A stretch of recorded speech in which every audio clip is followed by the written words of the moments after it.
Welcome to Slapshot Podcast, episode number 31. I am your host, Christopher Morais. Thank you so much for joining me today. It's good to be talking hockey once again as we continue to move closer to the beginning of the NHL season. When is that season going to start? That's still up in the air, but we're getting closer. We are getting closer. We're getting there. The NHL and the NHLPA are still fighting over money, but if everything goes as planned, we should have hockey in January. We should have it. And I'm not going to lie. I miss hockey. I would do terrible things to watch like Ottawa and Arizona play hockey or Detroit and Ottawa play a 0-0 game where both teams have less than 20 shots after 3 periods, you know? Like, that's how much I miss hockey. I'd watch whatever is on TV at that point.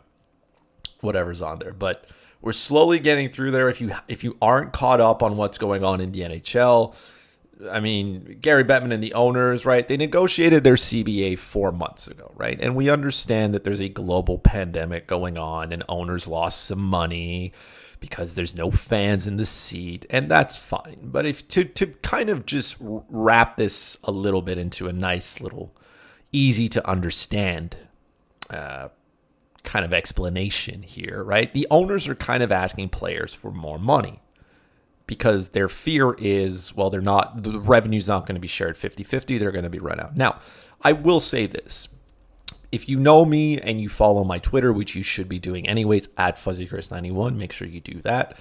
You know that I fully support the players in this one. And owners are just, it's normal that they want more money or they want to protect it. I understand that they're going to lose some money this season, as is most leagues, right? The NBA, the NFL as well. I know some of NFL has fans in attendance in certain for certain teams, certain venues, depending on how the restrictions are set up by state officials. But again, a large majority is the same thing with the NBA. They're going to be playing in empty arenas, and for the NHL now to turn around 4 months later and try to renegotiate with the players is an absolute slap in the face to them. Now, again, the owners knew, and if you're on Twitter and you're not following Alan Walsh, you should probably do that, right?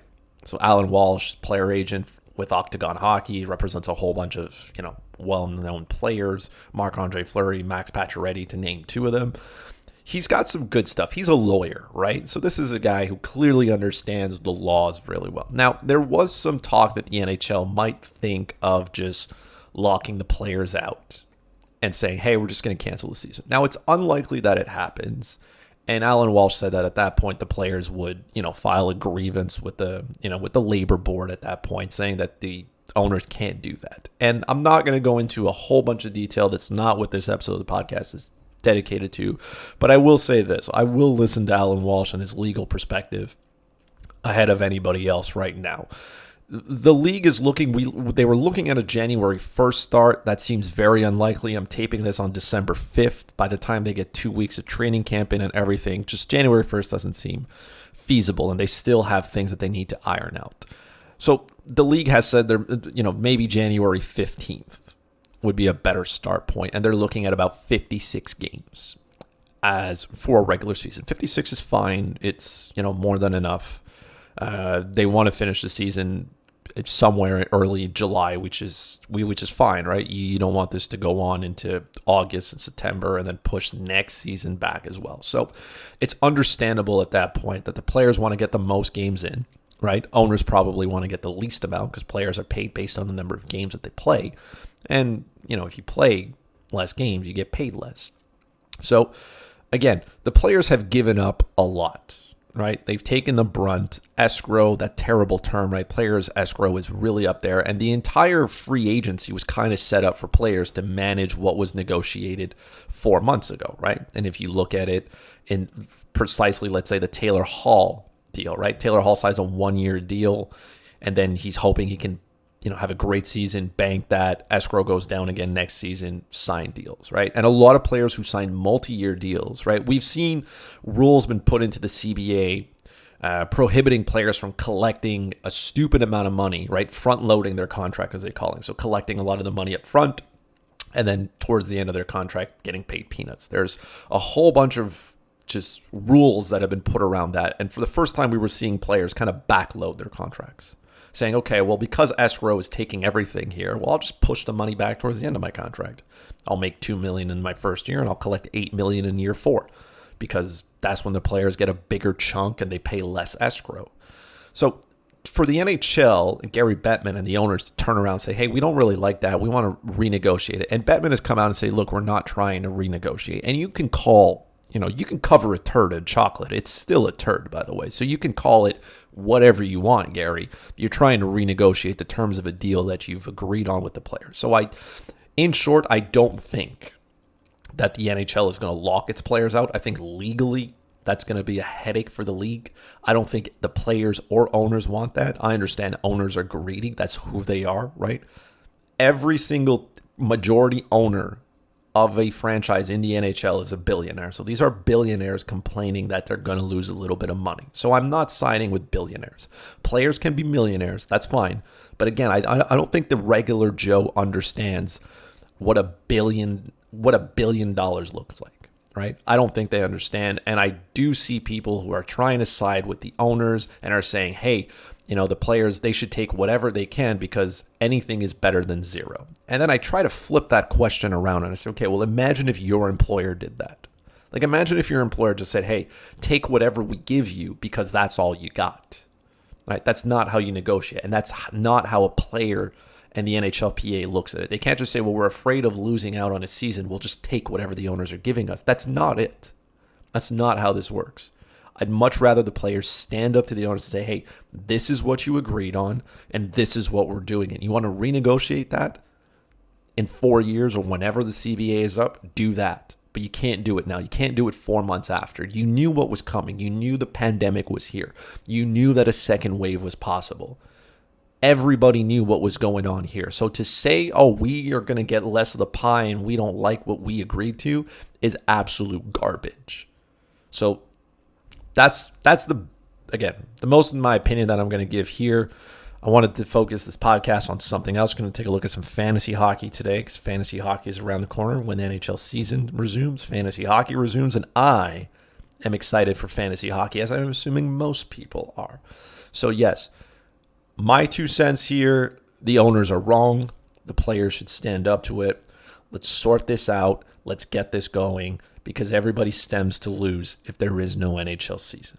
Okay? Start with that. And again, follow Alan Walsh on Twitter. Do that. Follow me on Twitter, then follow him. He's a wonderful follow. He's not afraid to call out the big boys and the big name people who are reporting it.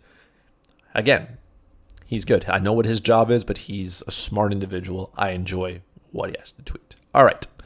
That being said, like I said, we're going to talk about fantasy hockey today. So if you do play fantasy hockey, who knows? I mean, I'm assuming Yahoo, ESPN, and any other league that you play on as well. Registration for fantasy hockey should probably be open by now. I know there are some people who have drafts coming up as early as this weekend. So if you do need your fantasy hockey draft kit, you can head over to thefantasyalarm.com and check out the NHL cheat sheet. So the NHL cheat sheet has that I was able to participate again in this year. So big thanks to the people over at the Fantasy Alarm for continuing to trust my judgment. And that I did it as well with Andrew Dewhurst. He's also a very bright-minded person. He did the overall rankings. I did the cheat sheet that breaks down the players you should be taking per round. He broke down the rookies. I broke down sleepers and busts for next season. Anyways, it's loaded with information to help you absolutely dominate draft season, right? You're going to have a lot. Maybe you're in more than one league, right? So you should not be going into your draft without a draft guide. You can get your draft guide from wherever you want. But the Fantasy Alarm draft guide, like I said, I made sure that it was good. I take it seriously. I want to make sure I give out the best advice. I'm going to get a lot of picks wrong, but I'm hoping I'm going to get a lot of ones right too. So you should definitely check that out. It's $10 whole. So if you skip your McDonald's trio, you can buy the draft kit. It's going to be updated as we approach puck drop of the regular season.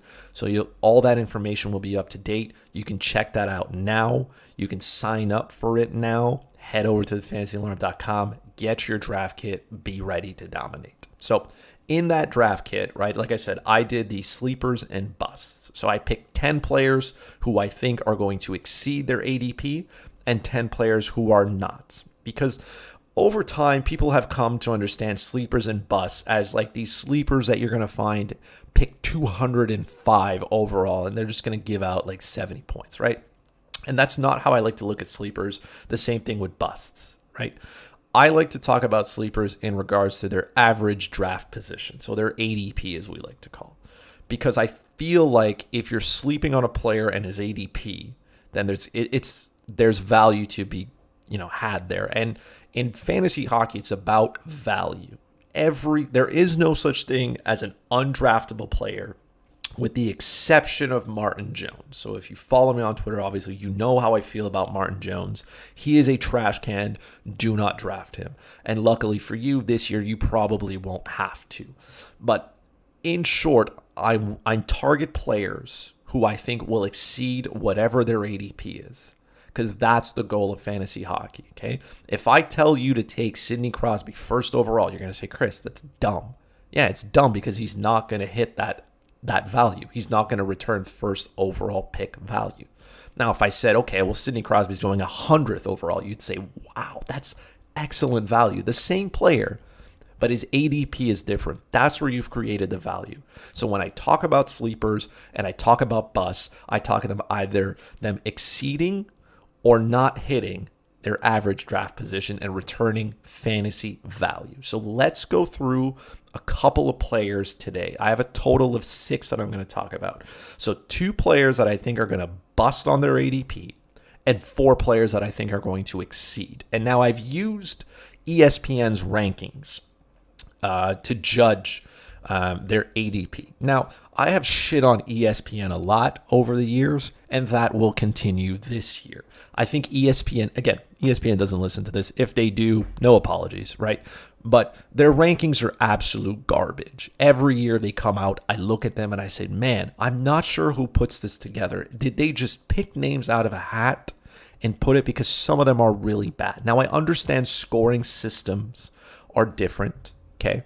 But in ESPN's, I'll give them credit here. They disclose, their overall scoring settings. So for goals, it's 2 points. Assists, it's 1 point. Power play points, it's half a point. Shorthanded points, half a point as well. Shot on goals is 0.1. Hits, 0.1. Block shots, 0.5. On the goaltending side, it's 4 points for a win, -2 points for every goal against, 0.2 for a save, 3 points for a shutout, and they get 1 point for an overtime loss. So now, is this scoring kind of standard? A little bit, yes. So whether you're playing on ESPN, whether you're playing on Yahoo or any other fantasy hockey site, most scorings will be like this. If you're in a custom league with some friends and your scoring is different, obviously rankings are going to change. If you're in a head-to-head points league, head-to-head categories league, points only, or rotisserie league, again, that's also going to change. But most people play head-to-head points or head-to-head categories, and this is how I've broken it down. In their rankings, it doesn't say how they've put point totals there, so I'm assuming they're talking about head-to-head points. So that's how I broke down these rankings to find value and where I think players will not hit their value. And again, ESPN rankings are terrible. I usually follow the NHL.com's Pete Jensen and the entire team over there. They do an excellent job. I don't agree with every pick or their rankings to a T, but they generally do a good job. I don't know if Yahoo's rankings are out yet. I'm assuming they should be if ESPN's are. I haven't had a chance to take a look at them. But again, I'm assuming they got to be anything better than whatever ESPN has come up with. Because again, if you're drafting on ESPN and you're using their rankings, don't. You should always get a draft guide from somewhere else that isn't associated with the site where you're drafting on. You can get them anywhere you want. Do not get the general ones that are on those sites. It just doesn't seem like a good idea. Is that pumping my tires so that you buy the Fantasy Alarm cheat sheet? Maybe, but you probably should do it. So let's go through here. I'm going to start with the players who I think are going to be a bust, who are not going to hit their ADP value here, okay? And I'm going to explain to you why. Again, you can disagree with my picks, and again, this will vary based on your league settings, but I'm going to go with head-to-head points as the category or the type of matchup that we're looking at. So let's start with the first player. So the first player that I don't think is going to hit his ADP, who I think is a bust, is Jeff Petrie. Now, yes, I'm going to talk about a Montreal Canadiens player. Also, I'm going to mention this quickly. All these players that I mentioned here, they're not in the Fantasy Alarm cheat sheet draft guide. Okay, so I'm giving you 6 completely new players. Like I said, I broke down 10 sleepers, 10 busts. If you sign up for that and you buy the draft kit, it's not going to repeat. There's no repeat here, so you're not losing out on anything. So you got to buy the draft kit if you want to know about the other 10, okay? Which you should do. So my first player here that I think is a bust is Jeff Petrie. Now, Jeff Petrie here is ranked 52nd overall on ESPN, okay? Now, Jeff Petrie is a decent defenseman. He's good enough. He's good enough to be top 100. In my mind, I think so. But 52 overall is a real stretch for a defenseman who plays on a team that has a terrible power play. Okay, the Montreal Canadiens have a terrible power play. I don't know how much better they're going to be this season. I know they added Tyler Toffoli. I know they added Josh Anderson. I think that makes their team better. I don't think that's going to make Jeff Petrie any better. Okay, so Jeff Petrie I'm going to take the last 3 seasons. He's eclipsed 40 points over the last 3 seasons. He played 71 games, like I said last season. It stopped because of the pandemic. He probably could have hit 45 points. Okay, I think so. Now, is 45 and 46 points terrible for a defenseman? No, it's not. But I really don't think he's going to get there. I really don't. Jeff Petrie doesn't get the power play opportunities that he should. Okay, he's not a top power play unit guy. I think Shea Weber's going to take that.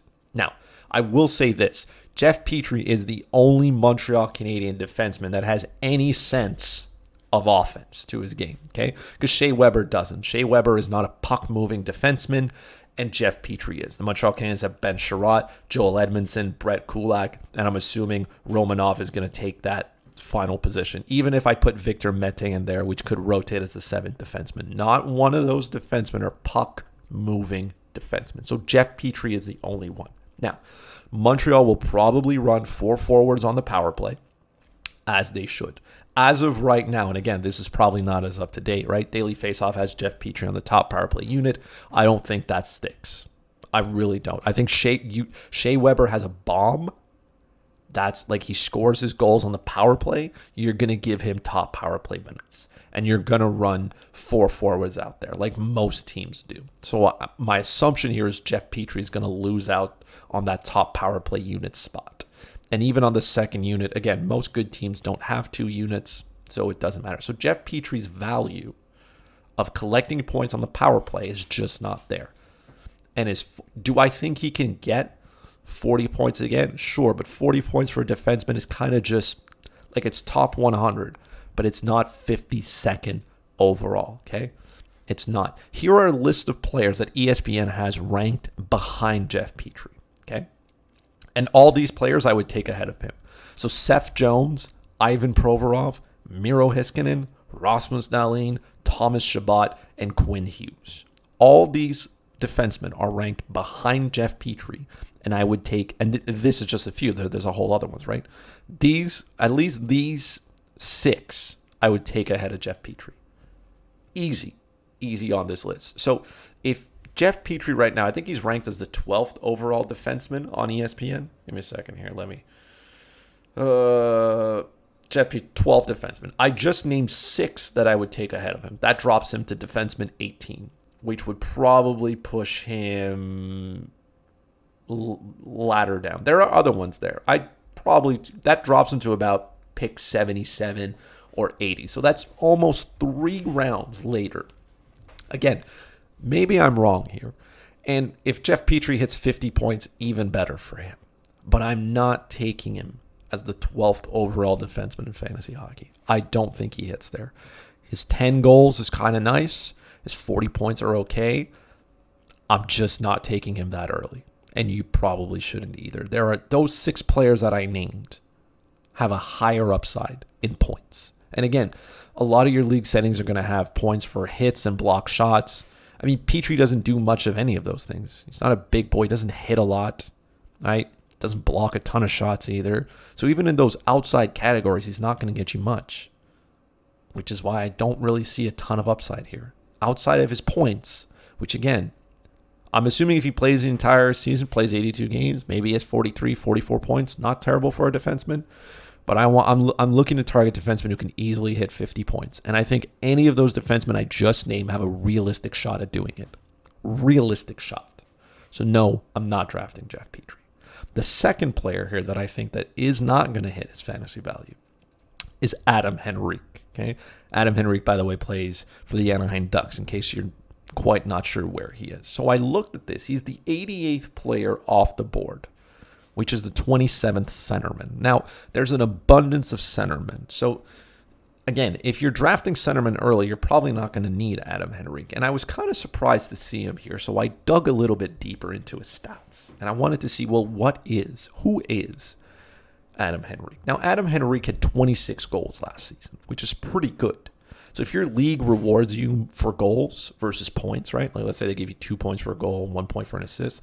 There's some value here with Adam Henrique. And if the Ducks had played a full, or if Henrique would have played 82 games, maybe he hits 30 goals, which is pretty good for a defense, for a centerman, you're telling me, right? Okay. But he had 43 points total.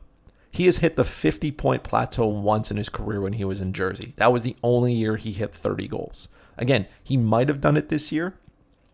But overall, this is a player who kind of bounces back and forth. He has had 43 points last season, 42. He had 36 the previous year, but he only played, 36, 40, 50. My apologies. He had 50 points because he split it between New Jersey and Anaheim. So he's about a 50-point player, which is pretty good in the NHL. But he's a centerman. There's an abundance of centermen. There are players with dual eligibility who play center and a wing. Henrique is not one of those. The Anaheim Ducks are going to continue to give Ryan Getzlaf those top power play minutes and those top line minutes. So Adam Henrique's going to get whatever is left here. His 26 goals are nice, but his 43 points really don't stand out for me. I'm not drafting a player inside the top 100 who's going to get maybe 45 points. That, to me, in a shallow league, is left like he's not drafted. In 12 to 14 team leagues, he's a depth player there, right? He's maybe your fourth centerman, fifth centerman. He's kind of far off the board. He's the kind of player where if your lineup is completely stacked, like let's say Saturday, where every team plays, he's probably going to be relegated to the bench. He's not starting, right? I'm also looking at his ice time here, and I'm saying, man, he played just shy of 17 minutes last season, 16:52, okay? He's not seeing enough ice time here to make it. He has consistently seen over 17 minutes in his career when he was in Jersey, right? From 2011-12 to 2017-2018, he regularly saw over 17 minutes. 2018-2019, okay, he saw 16:27 per game. Now he saw 16:52. So he's seeing less minutes. And it's obviously going to hurt his point total. If you're not playing a lot, you're not going to get as many points. He's not a guy who picks up a ton of points on the power play either. He had 9 total power play points last season. He had 13 the year before. So the Anaheim Ducks as well, I mean, their offense is below average. So I'm not going to target a player 88th overall who has a total of 43 points. When I can grab, and these are players, again, ranked after him, who I would take in a heartbeat. Okay, Claude Giroux, Alex DeBrincat, Evander Kane, William Nylander, and Anthony Mantha.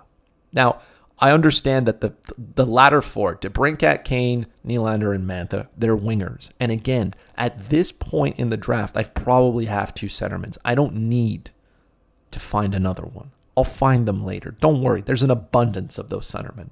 ESPN and Yahoo rankings give center eligibility to players who don't even deserve it, okay? And the player who kind of stuck out to me here was Claude Giroux, who was being taken after him. Now, I know Claude Giroux had a difficult season, okay? I know he did. He's ranked as the 29th centerman here. Okay? 29 centerman. Adam Henrique is 27. He's 29th, Giroux. And then I went and I said, well, why is Giroux so far back? I didn't include him here as one, but I'm just going to, in comparison, if I'm looking at these two players here. So, again, Giroux had 53 points last season in 69 games. Assuming he plays 82, he's going to get to 60. That's a really down year for a player who had 85 the year before and 102 points in 2017-2018. Now, is the 100-point kind of just like an off year kind of? I would say so, right? I think it's just one of those years where he just, it kind of just happened. He played well, things went well. He's moved to the wing since, by the way. He's a winger, and yet here he is being listed as a centerman, and he probably has center eligibility in whatever league you're in. So even his 85 points last season, which is a point per game pace, again, he had a tough season last year. Is this part of the decline? I don't know. I do know that he played under 20 minutes a game. Okay? I do know that. He played 18.59. I'm going to round it up, 19. Okay? He was playing 21 and a half in 2018-2019, 20 and a half again in 2017-2018. So he's playing a minute less. Okay? He also had less power play points. Okay? Which is a problem. Giroux's not going to rack up a whole bunch of power play goals, but he's going to get the power play points. And to me, I'm going to bank on a player. If I had between Henrique and Giroux, like I'm drafting Giroux ahead of him. Because even in a down year for Claude Giroux, he had 53 points. If he just plays a little bit better, or if things go a little bit more smoothly, like he can easily eclipse 60 points. Easily eclipse 60. He could maybe hit 70. Maybe. And he's going as the 29th center on ESPN. And he's what, 98 overall? Come on, man. Are you kidding me? That's what brought my attention to Henrique. I'm saying, well, why am I drafting Adam Henrique so early? Why would I do that? I would not draft him in the top 100. I probably wouldn't draft him in the top 125. He's kind of one of those players that just doesn't really jump out. And again, if he scores 30 goals, even better. Good for him. I'm not taking him there. I'm going to focus on players who collect points. I know goals are important. And again, if your league rewards goals, I understand that. But if your league just rewards points, why am I taking Adam Henrique when he can barely collect those points? A 50-point forward is nothing to write home about. A 40-point forward you can probably leave on the waiver wire. There's no need. 40-point defenseman needs to be owned. 40-point forward doesn't. So I really don't like when Adam Henrique brings to the table. I wouldn't touch him. So those are the two players that I think are going to be busts based on their ADP. Okay? Let's take a look at players who I think are going to exceed their average draft position. And I'm going to go here back-to-back goalies because goalies are important, right? It's important. Goalies are the heart and soul of your team. Getting this right is important. Okay? I will say this. Let's start with Robin Leonard. Okay? Robin Leonard is the 67th overall ranked player on ESPN. Okay? Which is the 12th overall goalie. If I'm in a 12-team league, Robin Leonard then is one of my top goalies. If I'm in a 10-team league, he's somebody's backup maybe. And to me, I think the reason why people are a little bit skeptical of taking Leonard is because they're afraid of Marc-Andre Fleury and the number of starts that he's going to get. Now, Robin Leonard came over from Chicago in the trade.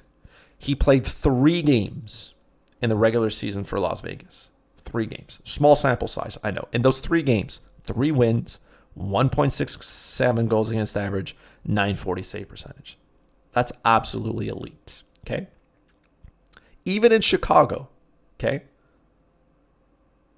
Even in Chicago, I'm like looking at Leonard. He had a 3.01 goals against average, which is high. He's got a 918 save percentage. Chicago was a terrible defensive team. They gave up the most shots per game. And yet Robin Leonard is giving up 3 goals a game and probably finishing with 36 saves because Chicago just couldn't defend. And Robin Leonard has been exceptionally good in his career. Okay. His one season in Long Island, right? We remember that. 213 goals against average, 930 save percentage. He struggled a little bit in Buffalo, but he's consistently had really good save percentages there as well. He has been really good everywhere he goes. He finished with a 2.89 goals against average and a 920 save percentage. So he's stopping a lot of pucks, but people think he's giving a lot of goals. I'm not focused on the goals against average. I'm really not. That's just how many goals you give up. Now, this is in today's modern NHL, teams score more goals than ever. You're not going to find goalies with a 2.05, 2.1 goals against average. You're not going to find those players. So I'm going to target save percentage. How many pucks are you stopping? If you're in a league that rewards you for saves, I want to target goalies who stop the puck. And Robin Leonard does that. He's only 29, by the way. Right? Like, I think maybe people think he's like stupid old. He's not. He's not. He's really good. And Las Vegas has gotten better. The Knights are an even better team. They have a ton of depth up front. And they're back six now. Defensively, they are good. They've added Alex Pietrangelo to that mix. They were already good defensively. They've gotten even better. He will only make that team better. And Robin Leonard, in front of having a really good team in front of him, is going to outperform that 12th overall goalie ranking in no time.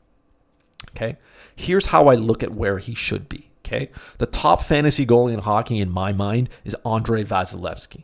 Okay? The second is Connor Hellebuck. The third I'm not going to tell you because he's in the Fantasy Alarm sleeper article, so you need to check that out. But Robin Leonard then is the fourth. To me, he's the fourth best goalie in fantasy hockey. I think he can return that, regardless of how many games Marc-Andre Fleury plays.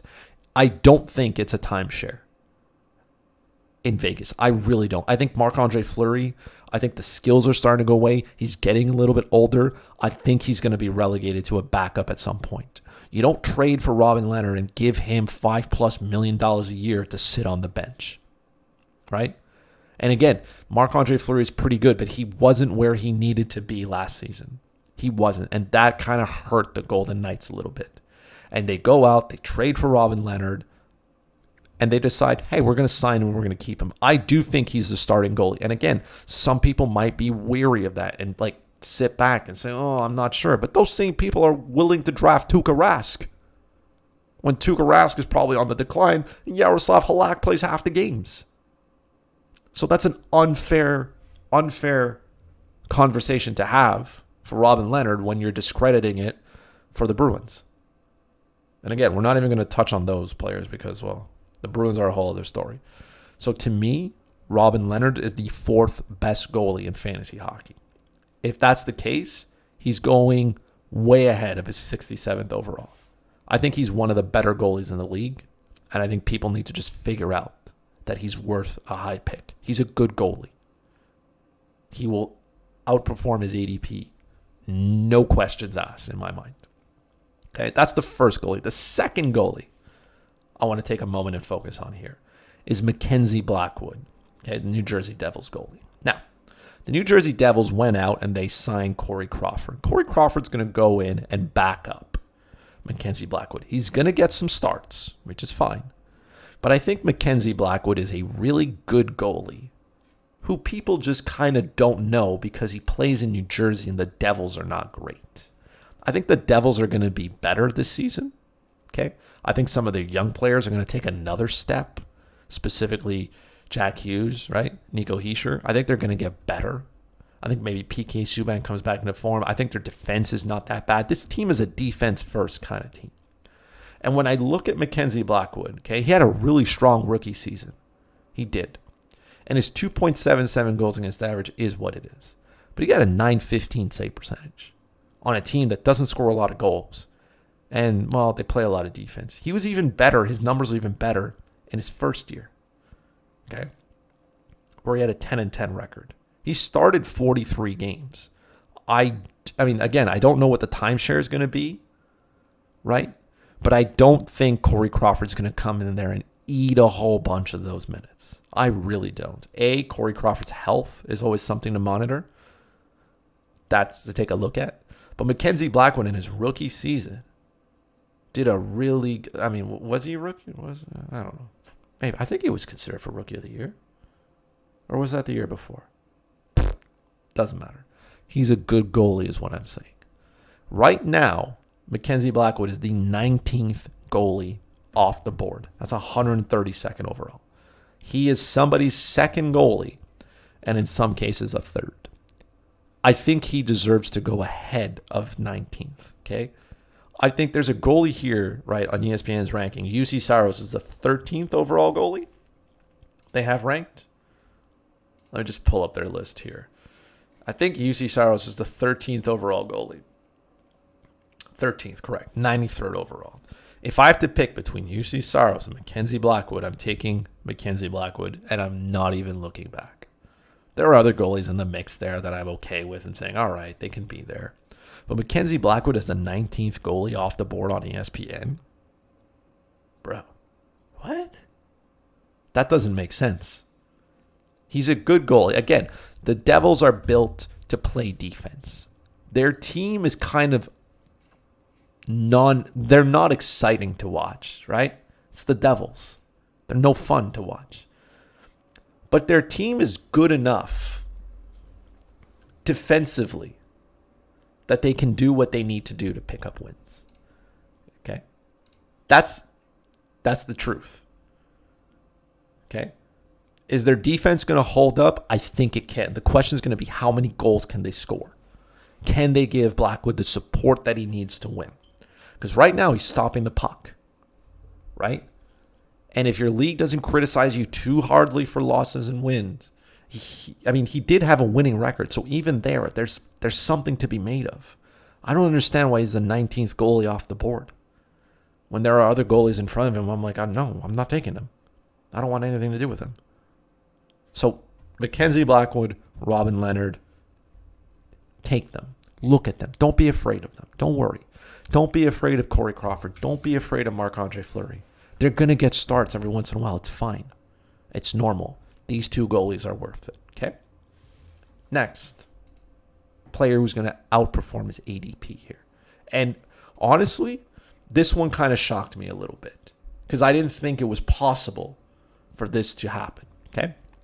Braden Point. Braden Point is the 65th player off the board on ESPN. Okay, the 19th centerman. Again, centermen are deep.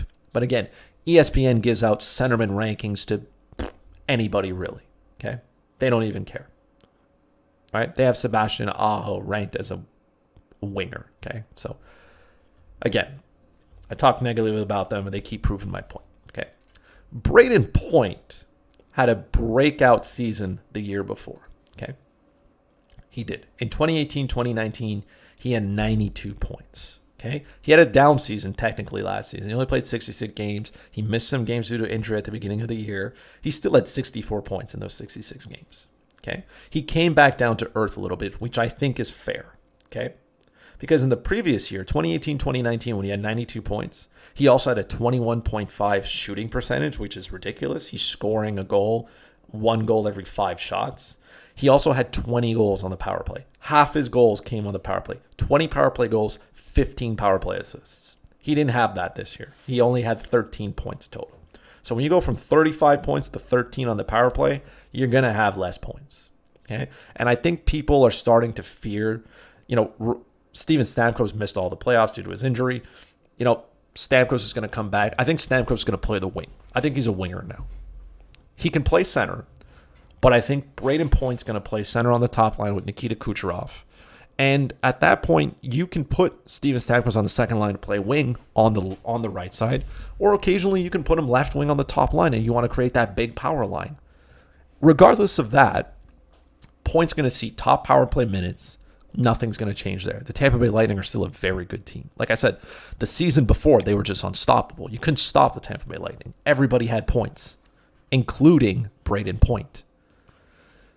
But the drop in points here, again, if this season plays out, maybe he finishes with 75 some odd points. A point a game player, to me, does not deserve to go 65th overall. He does not deserve to be the 19th centerman off the board. To me, he's close to a top 15 centerman. Close. I'd probably take him inside the top 15, depending on who your league ranks as a centerman, right? Because again, for whatever reason, some players are not ranked correctly. It's unrealistic in my mind. It's unrealistic to expect him to score 40 goals again. Okay, just because I think those numbers that he had, specifically his shooting percentage, was off. I think his shooting percentage was way off, right? He had so in his first year was 14.8, 14.7 in his second, 21.5 in the third, 17.7 this past season. His career is 17.3. So if he's shooting 17%, he's a 30-plus goal scorer. He's going to pick up assists because that team, the Lightning are just so good offensively. He's going to collect his points. If he stays healthy, he's a point per game player. If he plays 82 games on an 82-game pace, he has 82 points at least. And I'm drafting him 65th overall? Really? Here are the lists of players going ahead of Braden Point. Ryan Graves is 64th overall. If you have no idea who Ryan Graves is, he's a defenseman for the Colorado Avalanche, okay? Alex Edler of the Vancouver Canucks, 61st. Again, this league rewards hits and block shots, but they're fractional points here. I don't understand how these two got ahead of him. Anze Kopitar is 54th. Travis Konechny is 47th. And by the way, Travis Konechny is listed as a centerman on ESPN. He is a winger. So he's 47th overall off the ESPN board. I would take Braden Point ahead of all these players. Okay? I would take Braden Point 47th overall in the place of Travis Konechny. Travis Konechny technically at that point is C14. He's the 14th centerman off the board. I'd take him there. At worst case scenario, I would take him there. Mark Scheifele is 13th. Elias Pettersson is 12th. I don't know if he's better than those players. Again, here, look. JT Miller is ranked as a centerman. He played the wing his entire time in Vancouver. So, I don't understand how ESPN comes up with this. Another conversation for another day. All I'm saying here is Braden Point, to me, is a top 50 overall player. He's a top 15 centerman. The potential for him to do stuff playing with Nikita Kucherov on one side, even Andre Palat's not bad on the other side. He had a good season. And this team, this Lightning team is deep. And with Steven Stamkos healthy, Victor Hedman on the point there, Mikhail Sergachev is starting to break. There's a chance that this team really excels offensively, as we've seen them do. So for them to just discredit him because of one bad season? No. No. Not buying it. Okay? Draft him. The final player we're going to talk about, and this one is the most important out of all of them I just talked about. Robin Lehner's important. Mackenzie Blackwood is important. Braden Point is important. Yes. This player right here is the most important one that you need to have a conversation about. And I'm talking about Artemi Panarin. Now, you're going to say, okay, well, Chris, Artemi Panarin has been taken early. Again, according to ESPN's ranking, he is the 21st player off the board. 6th left winger. Now, I want to... 6. That means there are 5 left wingers that are apparently being taken ahead of him. Okay? So Alex Ovechkin is the top left winger on their board. And I'm not going to argue that. Okay? I'm not going to argue it. Because if you're in a league where goals are more important, then Alex Ovechkin is one of the most important players to draft. They have Alex Ovechkin as the 4th overall player. And again, you can debate as you want whether that is in a points-only league. Maybe that hurts because Ovechkin only had 67 points. He's a point-per-game player. Maybe he finishes with 82 if he's lucky. 80 points, which is still pretty good. Finishes maybe 55 goals. He's a goal scorer, right? Ovechkin had 311 shots in 68 games. He just pumps shots. So in a league where goals are important, Alex Ovechkin, to me, is still the top left winger off the board. He has to be. But Panarin is number 2. And don't at me about it. No, Chris, you're wrong. No, I'm not. Artemi Panarin had 95 points in 69 games. 95. He had 32 goals. He pumped points for a Rangers team that was supposed to be god-awful garbage. The Rangers, by the way, have gotten exceptionally better over the summer, by the way. Okay? Because they added Alexis Lafreniere, who I think if he plays the way he should play, should be able to produce at a high level. And I'm expecting bigger things from Kaapo Kakko now. I think he can grow into a top 6 role here for the Rangers. The Rangers have a top 6 that should terrify the NHL. The Metropolitan Division, which I know won't be the Metropolitan Division this year because, COVID, or maybe they do keep it. I don't know. However they want to realign it, is the group of death, if you want to call it. That division is stacked. And I'm looking at the Rangers' top 6 based on what Daily Faceoff has. And again, this is as up to date as it is for them. Okay, you have Alexis Lafreniere, left wing, top line. Mika Zibanejad, the center. Chris Kreider on the right side. Artemi Panarin, second line, left wing. Ryan Strome in the middle. Pavel Buchnevich, right wing. Okay? That's a pretty good top 6. Kaapo Kakko's on the third line. And again, you can have a good third line too, by the way. You don't have to stop at a top 6. You can have a top 9 be very good. But in my mind, right, when you have 95 points in a season with the possibility to have more, and it's not like he did a lot more. His shooting percentage was 15.3 last season. It's 14.4 career. So it's on pace with what he's doing. Okay? He had 18 power play points, right? His last year in Columbus. Okay? He had 24 with the Rangers. He saw a little bit of an uptick in ice time from 1951 to 20.36. So there's nothing here that says, hey, this player just, there's something that's off right here. He's taking more shots. He didn't even take a ton of shots either, right? Well, he probably would have. Correction. He probably would have had they played 82 games. So his shot total is about the same as well. This is a player who performs. He's really good. He is the second best left winger in hockey.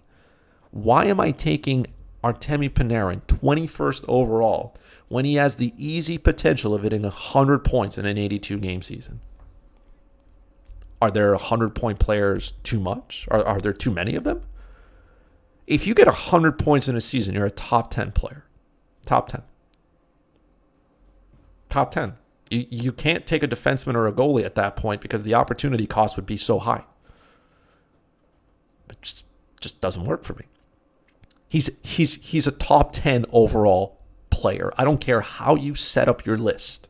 I don't care where you put other players. When you get to the 10th player, it's either Artemi Panarin or he's already included. That's it. End of discussion. He is the second best left winger in hockey. And ESPN has the audacity to put him as 6th. Here are the players going ahead of him. Okay? Left wing, Sebastian Aho. They rank him as a left winger. He's a centerman. I'll leave him there. That's the place he should be. Okay. Third, Jonathan Huberdeau. He's going 14th overall. Nothing against Jonathan Huberdeau. He's a really good player. But man, Florida's not the same team. Evgeny Dodonov is not there. Mike Hoffman's not there. This team doesn't look great. I'm not taking him there. Okay. Left wing number 4, Jake Gensel. Now, Jake Gensel has the potential to score a boatload of goals. Okay. He had 20 goals in 39 games. Oh, baby. Jake Gensel can probably score 50 in the NHL. Easy. He could probably score 50. So, okay. I'd still take Panarin ahead of Gensel. I still would. But I mean, I have no problem with Gensel being where he is on the board. I have no problem with it. 15th overall, fine. Left wing 5, Brad Marchand. Now, again, is Brad Marchand a terrible player? No. He is having off-season surgery. I don't know how that's going to play out. I don't know how he's going to return. I don't know how he's going to feel. Brad Marchand has had 100 points, right? He's a great overall player. That Bruins top line is good. The potential from Artemi Panarin to do stuff this season is off the charts. It's off the charts. He is the second best left winger in hockey. after Alexander Ovechkin. You can have Alexander Ovechkin, Artemi Panarin, Jonathan Huberdeau, Jake Gensel, Brad Marchand. I would be okay with that. Brad Marchand, I could in and out there, maybe somebody else, but in a sense, that's how I would rank my left wing, my top 5 left wingers. And again, I could probably dig into it, some numbers, and it would change. Based on league settings, it'll change. You already know this because I keep repeating it. But on the outside of this, Artemi Panarin at 21st overall is a joke. He is a top 10 pick, which means if you're in a 10-team league, you're starting your draft with him, which is a great place to start, by the way. And again, if I'm looking in a draft, I'm probably drafting wingers early. If your league is dead set on having you have a left winger and a right winger, then I'm definitely targeting some wingers early. We're going to do a podcast about draft strategies and things to go through with them and all that. So we're going to go through that. But like I said, there's an abundance of centermen. There are so many. There are so many centermen that you can choose from, right? Don't limit yourself. Don't limit your top 3 picks according top 5. Oh, no. Whatever. Top 3 picks, I'll go with that. They have Stamkos at center as the 4th overall player. They have Stamkos here ranked 4th overall. Matthews is 5th. And Mika Zibanejad 6th. Again, nothing against Steven Stamkos, man. I'm not taking him 5th. I'm not taking him 4th overall. 5th overall, sorry. I'm not taking him ahead of Austin Matthews. My apologies to you, Steven, but no. Again, ESPN list here. But I'm definitely targeting wingers. There are not many of them. Even Nikita Kucherov at 9. Like, there's so many good choices. You could argue back and forth which player you want to take, and I'd be okay with that too, right? Nikita Kucherov still had 85 points. He had 128 the season before that. Like, oh my God. And he's 9th. And I wouldn't completely argue that. Do I think he can hit 128 again? A stretch. I have no problem with him being in the top 10 either. He should be there. He's the top right winger off the board. Okay. You know, that is what it is. We can argue the logistics and the details of that. But Artemi Panarin at 21? No. No. Top 10. Top 10 from a player who could easily finish with 100-plus points in an 82-game season. And again, the Rangers are so good offensively on paper. I can't wait to see them in action. And if Lafreniere is as good as he can be and he can bring something to this team, then look out, man. The Rangers are going to be good. Their defense is good. Their goaltending should be good too. Look out. So those are the 4 players who I think are going to exceed their ADP next season. Those are 4 players you should be targeting.